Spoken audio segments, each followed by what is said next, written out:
Picture for us is still very bad.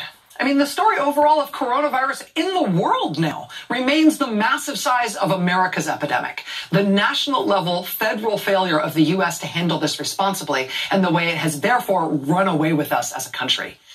There are currently more than 425,000 cases in the United States. That's bigger than the other three largest epidemics on Earth combined. More than 14,500 Americans have died.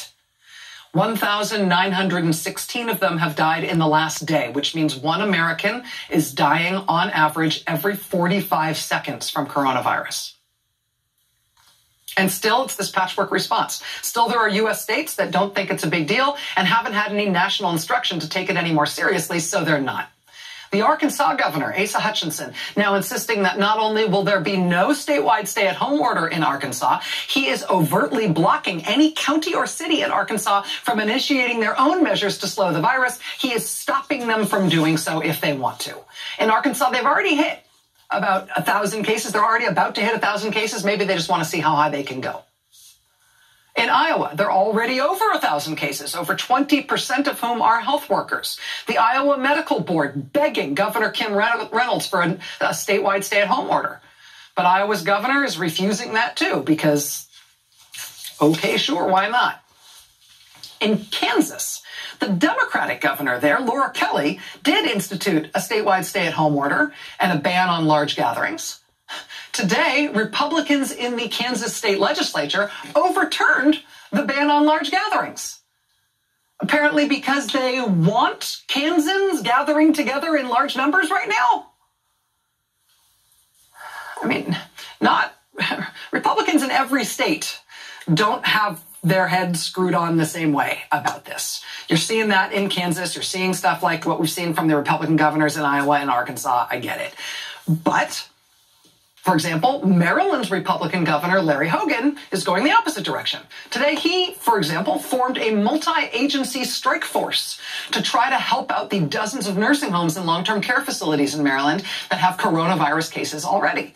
Maryland has a stay-at-home order. Maryland has asked for ventilators from other states. Maryland is now acting as best it can to try to approach the devastating problem in these congregate living facilities that are so vulnerable to this virus. That seems good. Because nursing homes have been hit so hard everywhere in the country, of course, there ought to be national guidance and national effort and assistance here for those incredibly critical, vulnerable populations and facilities.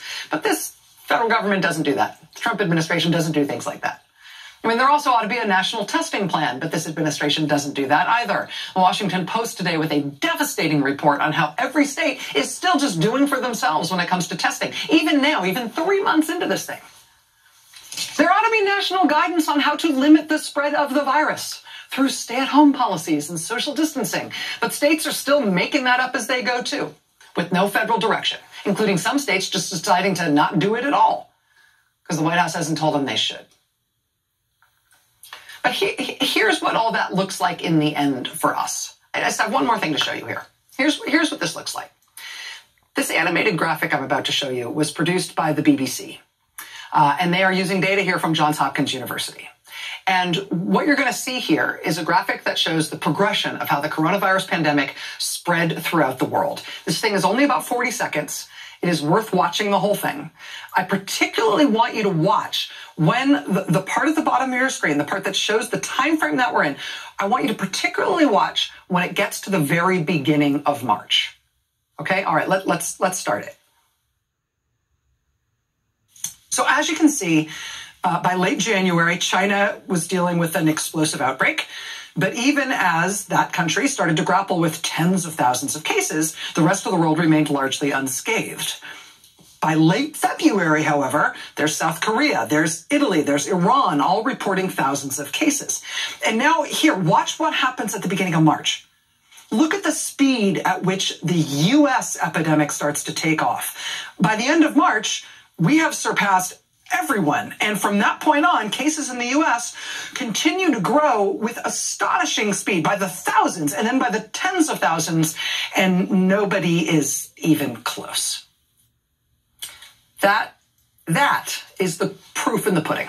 That is the data that shows a failed national response, the worst failed national response on earth, right? How our response is an international disaster because of the way our unchecked, unmitigated spread of the virus now dominates the pandemic worldwide and dominates the human prevalence of this virus on earth. I mean, patchwork, late, denialist, fantasist, uncoordinated, inept, unscientific confusion in national policy leads to a runaway disaster. I mean, we do have to build on the few places that have been getting it right in our country and learn from them. And we need to support the places that are being overrun. But at 500,000 cases now in our country and nearly 2,000 American deaths every day now, this has run off with us.